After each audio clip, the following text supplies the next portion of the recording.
Chapter 8. Getting Started. There is gold everywhere. Most people are not trained to see it. I wish I could say acquiring wealth was easy for me, but it wasn't. So in response to the question, how do I start, I offer the thought process I go through on a day-to-day basis. It really is easy to find great deals. I promise you that. It's just like riding a bike. After a little wobbling, it's a piece of cake.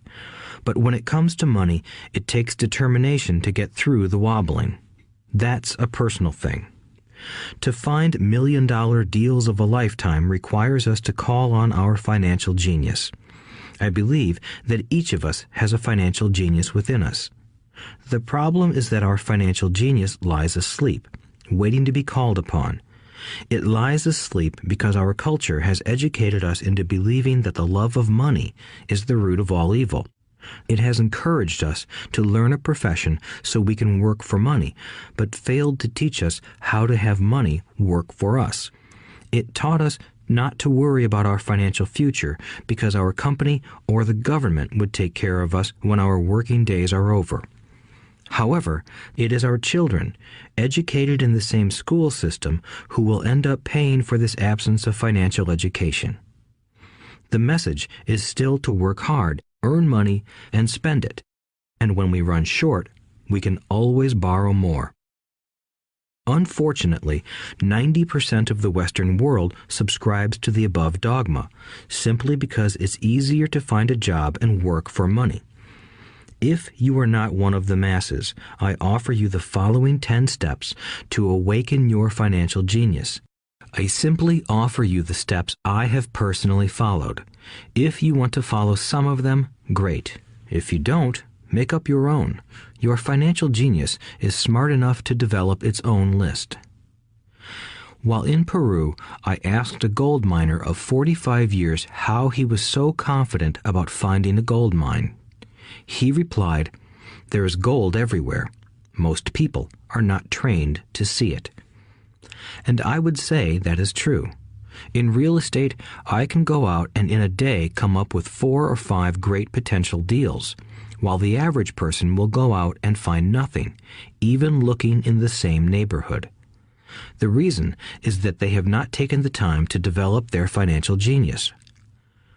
I offer you the following 10 steps as a process to develop your God-given powers, powers over which only you have control. 1. Find a reason greater than reality, the power of spirit. If you ask most people if they would like to be rich or financially free, they would say yes. But then reality sets in. The road seems too long with too many hills to climb. It's easier to just work for money and hand the excess over to your broker. I once met a young woman who had dreams of swimming for the U.S. Olympic team. The reality was that she had to get up every morning at 4 o'clock to swim for 3 hours before going to school. She did not party with her friends on Saturday night. She had to study and keep her grades up, just like everyone else. When I asked her what fueled her superhuman ambition and sacrifice, she simply said, "I do it for myself and the people I love. It's love that gets me over the hurdles and sacrifices." A reason or a purpose is a combination of wants and don't wants. When people ask me what my reason for wanting to be rich is, I tell them that it is a combination of deep emotional wants and don't wants. I will list a few. First, the don't wants, for they create the wants. I don't want to work all my life. I don't want what my parents aspired for, which was job security and a house in the suburbs. I don't like being an employee. I hated that my dad always missed my football games because he was so busy working on his career.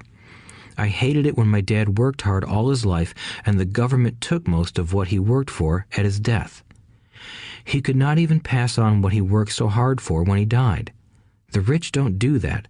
They work hard and pass it on to their children. Now, the wants. I want to be free to travel the world and live in the lifestyle I love. I want to be young when I do this. I want to simply be free. I want control over my time and my life. I want money to work for me. Those are my deep-seated emotional reasons. What are yours? If they are not strong enough, then the reality of the road ahead may be greater than your reasons. I have lost money and been set back many times, but it was the deep emotional reasons that kept me standing up and going forward. I wanted to be free by age 40, but it took me until I was 47, with many learning experiences along the way. As I said, I wish I could say it was easy. It wasn't, but it wasn't that hard either. I've learned that without a strong reason or purpose, anything in life is hard. If you do not have a strong reason, there is no sense listening further. It will sound like too much work. 2. Make daily choices. The power of choice. Choice is the main reason people want to live in a free country. We want the power to choose. Financially, with every dollar we get in our hands, we hold the power to choose our future, to be rich, poor, or middle class. Our spending habits reflect who we are. Poor people simply have poor spending habits. The benefit I had as a boy was that I loved playing Monopoly constantly. Nobody told me Monopoly was only for kids, so I just kept playing the game as an adult. I also had a rich dad who pointed out to me the difference between an asset and a liability. So a long time ago, as a little boy, I chose to be rich, and I knew that all I had to do was learn to acquire assets, real assets. My best friend, Mike, had an asset column handed to him, but he still had to choose to learn to keep it. Many rich families lose their assets in the next generation simply because there was no one trained to be a good steward over their assets. Most people choose not to be rich. For 90% of the population, being rich is too much of a hassle. So they invent sayings that go, "I'm not interested in money. I'll never be rich. I don't have to worry. I'm still young. When I make some money, then I'll think about my future. My husband or wife handles the finances." The problem with those statements is that they rob the person who chooses to think such thoughts of two things. One is time, which is your most precious asset. The second is learning. Having no money should not be an excuse to not learn, but that is a choice we all make daily. The choice of what we do with our time, our money, and what we put in our heads. That is the power of choice. All of us have choice. I just choose to be rich, and I make that choice every day. Invest first in education. In reality, the only real asset you have is your mind, the most powerful tool we have dominion over. Each of us has the choice of what we put in our brain once we're old enough. You can watch TV, read golf magazines, or go to ceramics class or a class on financial planning. You choose. Most people simply buy investments rather than first investing in learning about investing. A friend of mine recently had her apartment burglarized. The thieves took her electronics and left all the books. And we all have that same choice. 90% of the population buys TV sets, and only about 10% buy business books. So what do? I go to seminars. I like it when they are at least 2 days long because I like to immerse myself in a subject. In 1973, I was watching this guy on TV who was advertising a 3-day seminar on how to buy real estate for nothing down. I spent $385, and that course has made me at least $2 million, if not more. But more importantly, it bought me life. I don't have to work for the rest of my life because of that one course. I go to at least 2 such courses every year. I love CDs and audiobooks. The reason? I can easily review what I just heard. I was listening to an investor say something I completely disagreed with. Instead of becoming arrogant and critical, I simply listened to that 5-minute stretch at least 20 times, maybe more. But suddenly, by keeping my mind open, I understood why he said what he said. It was like magic.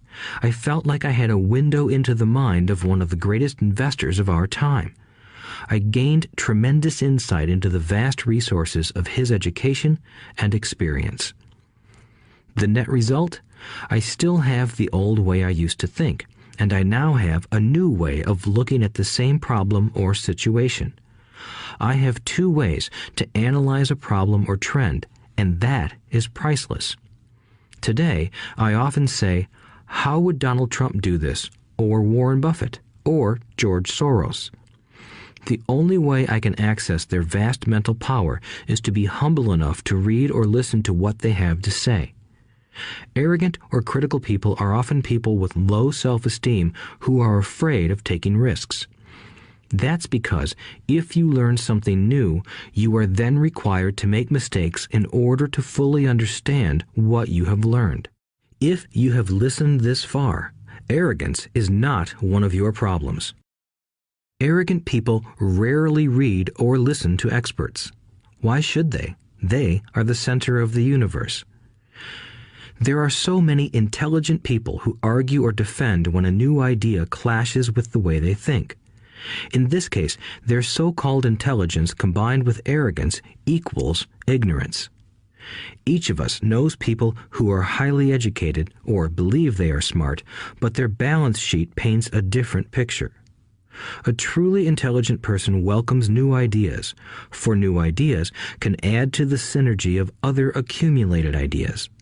Listening is more important than talking. If that were not true, God would not have given us 2 ears and only 1 mouth. Too many people think with their mouth instead of listening in order to absorb new ideas and possibilities. They argue instead of asking questions. I take a long view on my wealth. I do not subscribe to the get-rich-quick mentality most lottery players or casino gamblers have. I may go in and out of stocks, but I am long on education. If you want to fly an airplane, I advise taking lessons first. I am always shocked at people who buy stocks or real estate but never invest in their greatest asset, their mind. Just because you bought a house or two does not make you an expert at real estate. 3. Choose friends carefully. The power of association. First of all, I do not choose my friends by their financial statements. I have friends who have actually taken a vow of poverty, as well as friends who earn millions every year. The point is that I learn from all of them. Now, I will admit that there are people I have actually sought out because they had money. But I was not after their money. I was seeking their knowledge. In some cases, these people who had money have become dear friends. I've noticed that my friends with money talk about money. They don't do it to brag, they're interested in the subject. So I learn from them, and they learn from me. My friends who are in dire financial straits do not like talking about money, business, or investing. They often think it rude or unintellectual. So I also learn from my friends who struggle financially. I find out what not to do. I have several friends who have generated over $1 billion in their short lifetimes. The 3 of them report the same phenomenon. Their friends who have no money have never come to them to ask them how they did it, but they do come asking for one of 2 things, or both, a loan or a job. Warning: don't listen to poor or frightened people. I have such friends, and while I love them dearly, they are the Chicken Littles of life. To them, when it comes to money, especially investments, it's always, the sky is falling, the sky is falling. They can always tell you why something won't work. The problem is that people listen to them. But people who blindly accept doom and gloom information are also Chicken Littles. As that old saying goes, birds of a feather flock together. If you watch business channels on TV, they often have a panel of so-called experts. One expert will say the market is going to crash, and the other will say it's going to boom. If you're smart, you listen to both. Keep your mind open because both have valid points. Unfortunately, most poor people listen to Chicken Little. I have had many close friends try to talk me out of a deal or an investment. Not long ago, a friend told me he was excited because he found a 6% certificate of deposit. I told him I earned 16% from the state government. The next day, he sent me an article about why my investment was dangerous. I have received 16% for years now, and he still receives 6%. I would say that one of the hardest things about wealth building is to be true to yourself and to be willing to not go along with the crowd. This is because, in the market, it is usually the crowd that shows up late that is slaughtered. If a great deal is on the front page, it's too late in most instances. Look for a new deal. As we used to say as surfers, there is always another wave. People who hurry and catch a wave late usually are the ones who wipe out. Smart investors don't time the markets. If they miss a wave, they search for the next one and get themselves in position. This is hard for most investors because buying what is not popular is frightening. Timid investors are like sheep going along with the crowd. Or their greed gets them in when wise investors have already taken their profits and moved on. Wise investors buy an investment when it's not popular. They know their profits are made when they buy, not when they sell. They wait patiently. As I said, they do not time the market. Just like a surfer, they get in position for the next big swell. It's all insider trading. There are forms of insider trading that are illegal, and there are forms of insider trading that are legal. But either way, it's insider trading. The only distinction is how far away from the inside are you? The reason you want to have rich friends is because that is where the money is made. It's made on information. You want to hear about the next boom, get in and get out before the next bust. I'm not saying do it illegally, but the sooner you know, the better your chances are for profits with minimal risk. That is what friends are for, and that is financial intelligence. 4. Master a formula and then learn a new one. The power of learning quickly. In order to make bread, every baker follows a recipe, even if it's only held in their head. The same is true for making money. Most of us have heard the saying, "You are what you eat." I have a different slant. I say, "You become what you study." In other words, be careful what you learn, because your mind is so powerful that you become what you put in your head. For example, if you study cooking, you then tend to cook. If you don't want to be a cook anymore, then you need to study something else. When it comes to money, the masses generally have one basic formula they learned in school, and it's this: work for money. The predominant formula I see in the world is that every day millions of people get up, go to work, earn money, pay bills, balance checkbooks, buy some mutual funds, and go back to work. That is the basic formula, or recipe. If you're tired of what you're doing, or you're not making enough, it's simply a case of changing the formula via which you make money. Years ago, when I was 26, I took a weekend class called How to Buy Real Estate Foreclosures. I learned a formula. The next trick was to have the discipline to actually put into action what I had learned. That is where most people stop. For 3 years, while working for Xerox, I spent my spare time learning to master the art of buying foreclosures. I've made several $million using that formula. So after I mastered that formula, I went in search of other formulas. For many of the classes, I did not directly use the information I learned, but I always learned something new. I have attended classes designed for derivative traders, commodity option traders, and chaologists. I was way out of my league, being in a room full of people with doctorates in nuclear physics and space science. Yet, I learned a lot that made my stock and real estate investing more meaningful and lucrative. Most junior colleges and community colleges have classes on financial planning and buying traditional investments. They are good places to start, but I always search for a faster formula.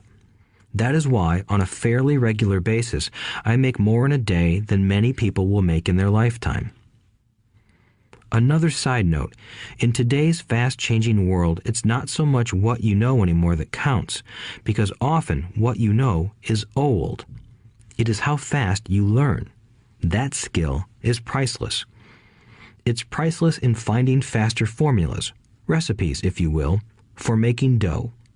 Working hard for money is an old formula born in the day of cavemen. 5. Pay yourself first. The power of self-discipline. If you cannot get control of yourself, do not try to get rich. It makes no sense to invest, make money, and blow it.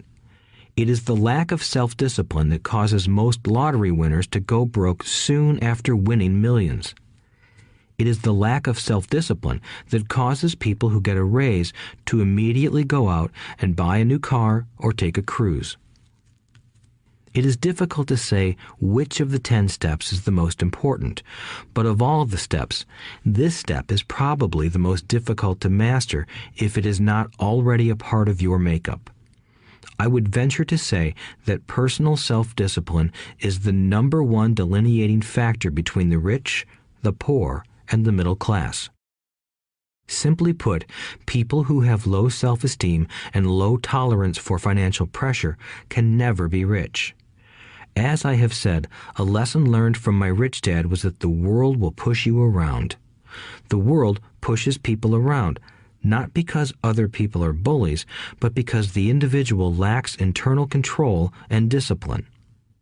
People who lack internal fortitude often become victims of those who have self-discipline. In the entrepreneur classes I teach, I constantly remind people to not focus on their product, service, or widget, but to focus on developing management skills. The 3 most important management skills necessary to start your own business are management of 1. Cash flow, 2. People, 3. Personal time. I would say the skills to manage these 3 apply to anything, not just entrepreneurs. The 3 matter in the way you live your life as an individual or as part of a family, a business, a charitable organization, a city, or a nation. Each of these skills is enhanced by the mastery of self-discipline. I do not take the saying, "pay yourself first," lightly. The statement, "pay yourself first," comes from George Clayson's book, The Richest Man in Babylon. Millions of copies have been sold. But while millions of people freely repeat that powerful statement, few follow the advice. As I said, financial literacy allows one to read numbers, and numbers tell the story. By looking at a person's income statement and balance sheet, I can readily see if people who spout the words, "pay yourself first," actually practice what they preach. In reality, each month, many allocate money to their asset column before they pay their monthly expenses. Although millions of people have read Clayson's book and understand the words, "pay yourself first," in reality, they pay themselves last. Now, I can hear the howls from those of you who sincerely believe in paying your bills first, and I can hear all the responsible people who pay their bills on time. I am not saying be irresponsible and not pay your bills. All I am saying is do what the book says, which is pay yourself first. If you can truly begin to understand the power of cash flow, you will soon realize why 90% of people work hard all their lives and need government support like Social Security when they are no longer able to work. Kim and I have had many bookkeepers, accountants, and bankers who have had a major problem with this way of looking at pay yourself first. The reason is that these financial professionals actually do what the masses do.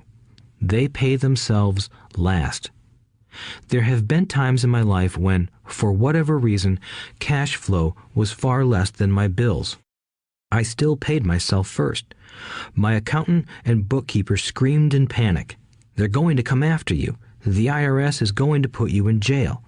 You're going to ruin your credit rating. They'll cut off the electricity. I still paid myself first. Why, you ask? Because that's what the story, The Richest Man in Babylon, was all about. The power of self-discipline and the power of internal fortitude. As my rich dad taught me the first month I worked for him, most people allow the world to push them around. A bill collector calls and you pay or else. A sales clerk says, "Oh, just put it on your charge card." Your real estate agent tells you, "Go ahead. The government allows you a tax deduction on your home." That is what the book is really about. Having the guts to go against the tide and get rich. You may not be weak, but when it comes to money, many people get wimpy. I am not saying be irresponsible. The reason I don't have high credit card debt and doodad debt is because I pay myself first. The reason I minimize my income is because I don't want to pay it to the government. That is why my income comes from my asset column through a Nevada corporation. If I work for money, the government takes it. Although I pay my bills last, I am financially astute enough to not get into a tough financial situation. I don't like consumer debt. I actually have liabilities that are higher than 99% of the population, but I don't pay for them. Other people pay for my liabilities. They're called tenants. So rule number 1 in paying yourself first is don't get into debt in the first place. Although I pay my bills last, I set it up to have only small, unimportant bills that are due. When I occasionally come up short, I still pay myself first. I let the creditors and even the government scream. I like it when they get tough. Why? Because those guys do me a favor. They inspire me to go out and create more money. So I pay myself first, invest the money, and let the creditors yell. I generally pay them right away anyway. Kim and I have excellent credit. We just don't cave into pressure and spend our savings or liquidate stocks to pay for consumer debt. That is not too financially intelligent. To successfully pay yourself first, keep the following in mind. 1. Don't get into large debt positions that you have to pay for. Keep your expenses low.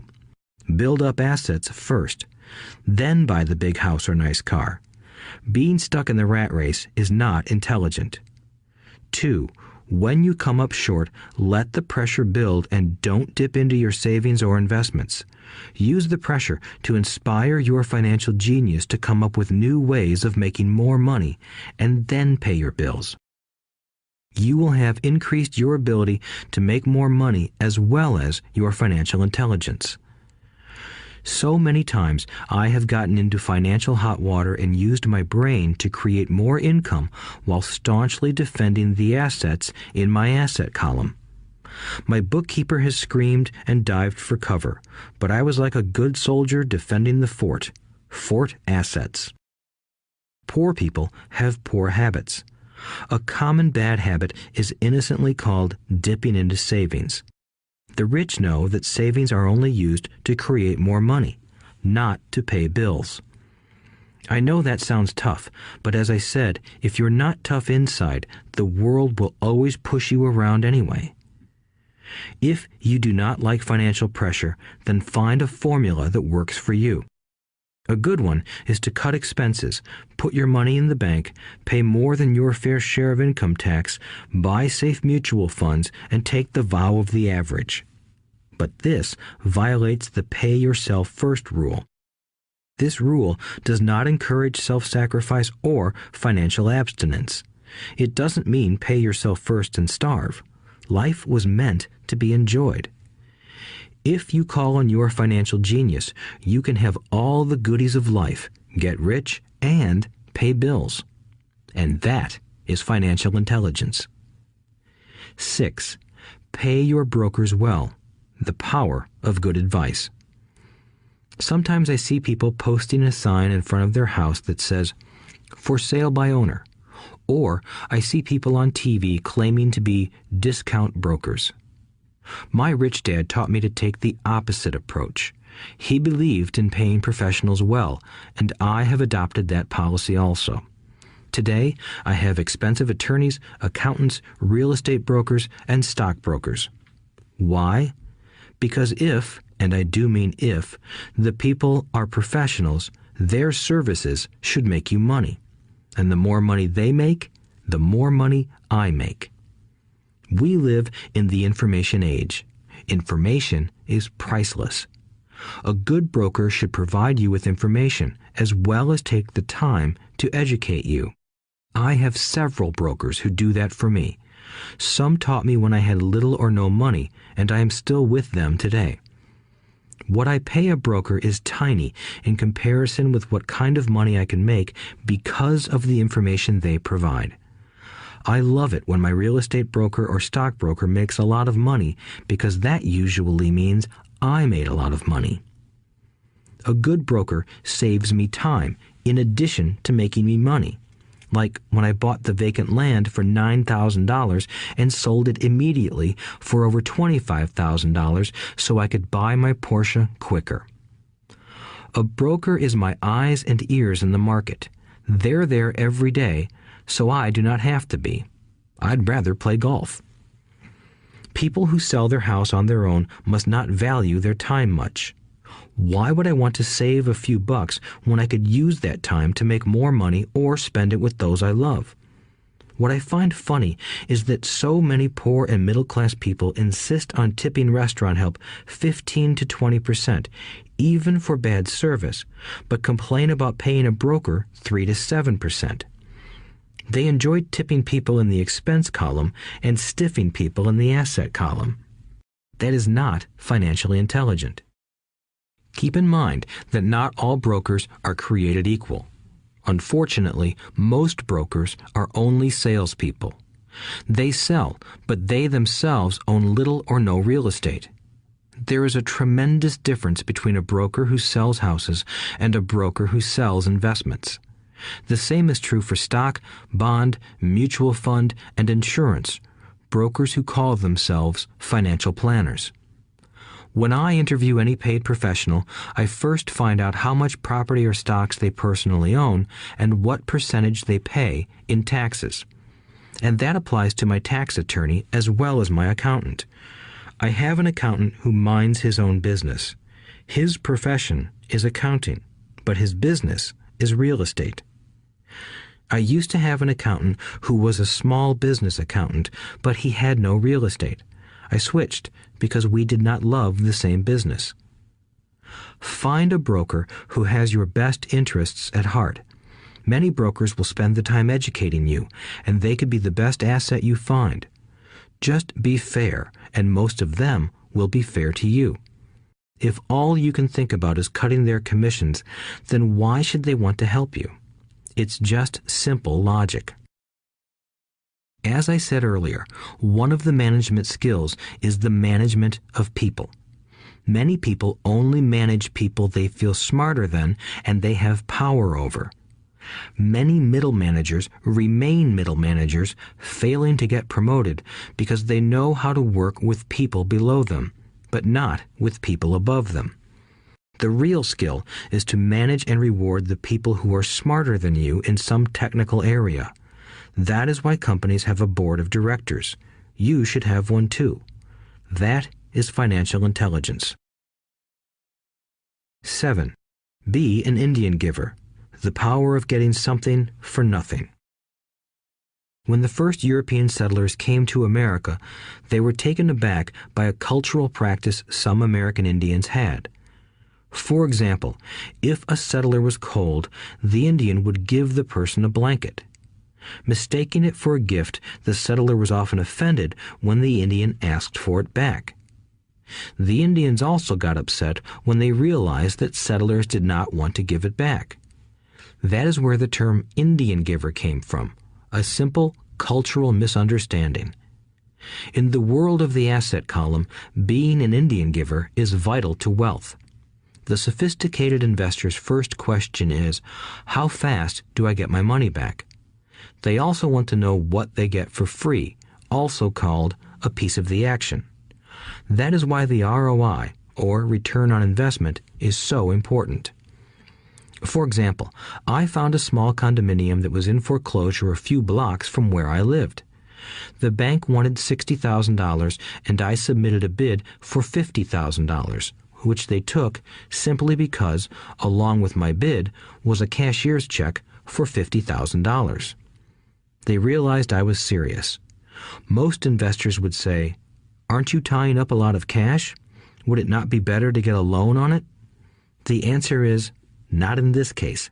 My investment company uses this condominium as a vacation rental in the winter months when the snowbirds come to Arizona. It rents for $2,500 a month for 4 months out of the year. For rental during the off-season, it rents for only $1,000 a month. I had my money back in about 3 years. Now I own this asset, which pumps money out for me, month in and month out. The same is done with stocks. Frequently, my broker calls and recommends I move a sizable amount of money into the stock of a company that he feels is just about to make a move that will add value to the stock, like announcing a new product.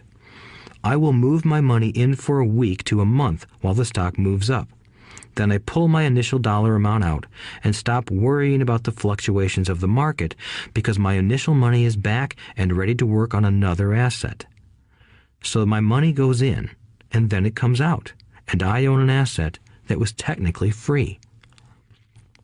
True, I have lost money on many occasions, but I only play with money I can afford to lose.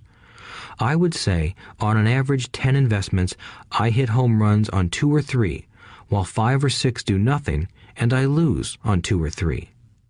But I limit my losses to only the money I have in at that time. People who hate risk put their money in the bank.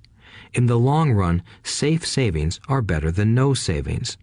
But it takes a long time to get your money back, and, in most instances, you don't get anything for free with it. On every one of my investments, there must be an upside, something for free, like a condominium, a mini storage, a piece of free land, a house, stock shares, or an office building. And there must be limited risk, or a low-risk idea. There are books devoted entirely to this subject, so I will not talk about it here. Ray Kroc, of McDonald's fame, sold hamburger franchises, not because he loved hamburgers, but because he wanted the real estate under the franchise for free. So wise investors must look at more than ROI. They look at the assets they get for free once they get their money back. That is financial intelligence. 8. Use assets to buy luxuries. The power of focus. A friend's child has been developing a nasty habit of burning a hole in his pocket. Just 16, he wanted his own car. The excuse? All his friends' parents gave their kids cars. The child wanted to go into his savings and use it for a down payment. That was when his father called me and then came to see me. "Do you think I should let him do it, or should I just buy him a car?" I answered, "It might relieve the pressure in the short term, but what have you taught him in the long term? Can you use this desire to own a car and inspire your son to learn something?" Suddenly, the lights went on and he hurried home. 2 months later, I ran into my friend again. "Does your son have his new car?" I asked. "No, he doesn't, but I gave him $3,000 for the car. I told him to use my money instead of his college money." "Well, that's generous of you," I said. "Not really. The money came with a hitch." "So what was the hitch?" I asked. "Well, first we played your cash flow game. We then had a long discussion about the wise use of money.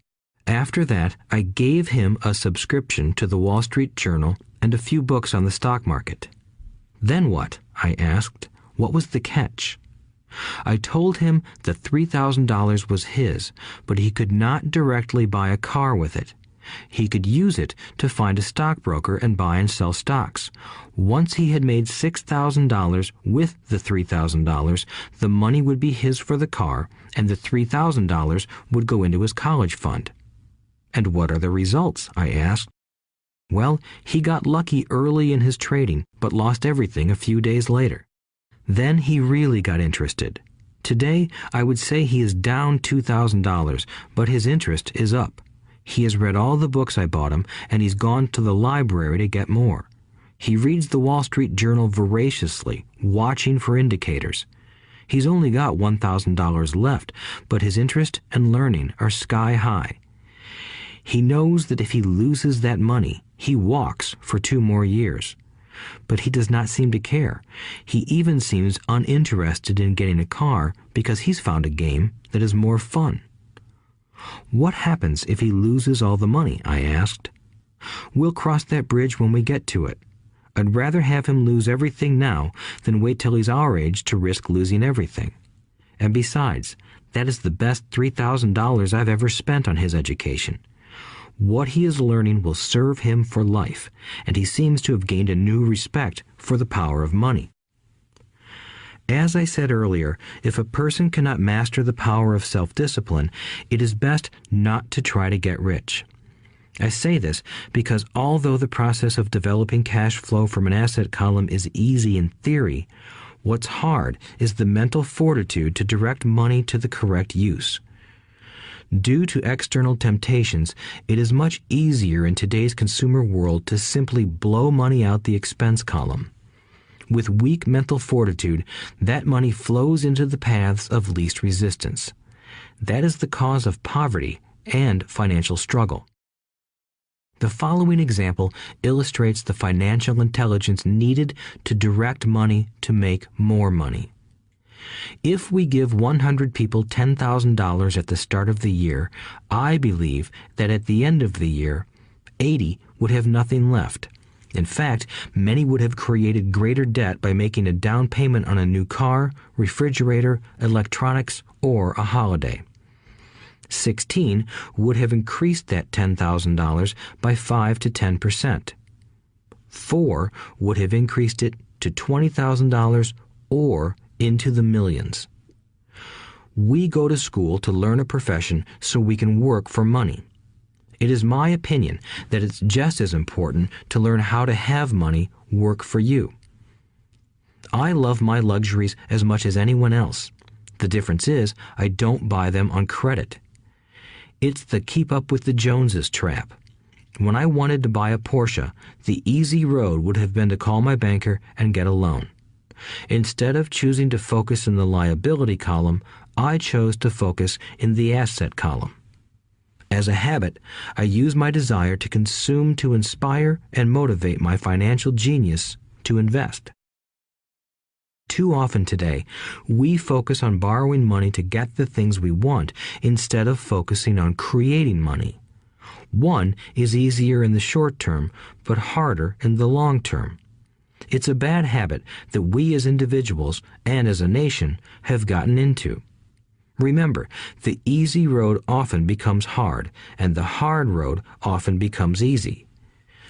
The earlier you can train yourself and those you love to be masters of money, the better. Money is a powerful force. Unfortunately, people use the power of money against themselves. If your financial intelligence is low, money will run all over you. It will be smarter than you. If money is smarter than you will work for it all your life. To be the master of money, you need to be smarter than it. Then money will do as it is told. It will obey you. Instead of being a slave to it, you will be the master of it. That is financial intelligence. 9. Choose heroes. The power of myth. When I was a kid, I greatly admired Willie Mays, Hank Aaron, and Yogi Berra. They were my heroes, and I wanted to be just like them. I treasured their baseball cards. I knew their stats, the RBIs, the ERAs, their batting averages, how much they got paid, and how they came up from the minor leagues. As a 9-year-old kid, when I stepped up to bat or played first base or catcher, I wasn't me. I pretended I was a famous baseball player. It's one of the most powerful ways we learn, and we often lose that as adults. We lose our heroes. Today, I watch young kids playing basketball near my home. On the court, they're not little Johnny. They're pretending to be their favorite basketball hero. Copying or emulating heroes is true power learning. I have new heroes as I grow older. I have golf heroes, and I copy their swings and do my best to read everything I can about them. I also have heroes such as Donald Trump, Warren Buffett, Peter Lynch, George Soros, and Jim Rogers. I know their stats just like I knew the ERAs and RBIs of my childhood baseball heroes. I follow what Warren Buffett invests in, and I read anything I can about his point of view on the market and how he chooses stocks. And I read about Donald Trump, trying to find out how he negotiates and puts deals together. Just as I was not me when I was up to bat, when I'm in the market or I'm negotiating a deal, I am subconsciously acting with the bravado of Trump. Or, when analyzing a trend, I look at it as though Warren Buffett were doing it. By having heroes, we tap into a tremendous source of raw genius. But heroes do more than simply inspire us. Heroes make things look easy. Making it look easy convinces us to want to be just like them. If they can do it, so can I. When it comes to investing, too many people make it sound hard. Instead, find heroes who make it look easy. 10. Teach and you shall receive. The power of giving. Both of my dads were teachers. My rich dad taught me a lesson I have carried all my life, the necessity of being charitable or giving. My educated dad gave a lot of his time and knowledge, but almost never gave away money. He usually said that he would give when he had some extra money, but of course, there was rarely any extra. My rich dad gave money as well as education. He believed firmly in tithing. If you want something, you first need to give, he would always say. When he was short of money, he gave money to his church or to his favorite charity. If I could leave one single idea with you, it is that idea. Whenever you feel short or in need of something, give what you want first, and it will come back in buckets. That is true for money, a smile, love, or friendship. I know it is often the last thing a person may want to do, but it has always worked for me. I trust that the principle of reciprocity is true, and I give what I want. I want money, so I give money, and it comes back in multiples. I want sales, so I help someone else sell something, and sales come to me. I want contacts, and I help someone else get contacts. Like magic, contacts come to me. I heard a saying years ago that went, God does not need to receive, but humans need to give. My rich dad would often say, poor people are more greedy than rich people. He would explain that if a person was rich, that person was providing something that other people wanted. In my life, whenever I have felt needy or short of money or short of help, I simply went out or found in my heart what I wanted and decided to give it first. And when I gave, it always came back. It reminds me of the story of the guy sitting with firewood in his arms on a cold, freezing night. He is yelling at the pot-bellied stove, "When you give me some heat, then I'll put some wood in you." And when it comes to money, love, happiness, sales, and contacts, all one needs to remember is to give first. Often, just the process of thinking of what I want and how I could give that to someone else breaks free a torrent of bounty. Whenever I feel that people aren't smiling at me, I simply begin smiling and saying hello. Like magic, the next thing I know, I'm surrounded by smiling people. It is true that your world is only a mirror of you. So that's why I say, teach and you shall receive. I have found that the more I teach those who want to learn, the more I learn. If you want to learn about money, teach it to someone else. A torrent of new ideas and finer distinctions will come in. There are times when I have given and nothing has come back, or what I have received is not what I wanted. But upon closer inspection and soul-searching, I was often giving to receive in those instances, instead of giving for the joy that giving itself brings. My dad taught teachers, and he became a master teacher. My rich dad always taught young people his way of doing business. In retrospect, it was their generosity with what they knew that made them smarter. There are powers in this world that are much smarter than we are. You can get there on your own, but it's easier with the help of the powers that be. You only need to be generous with what you have.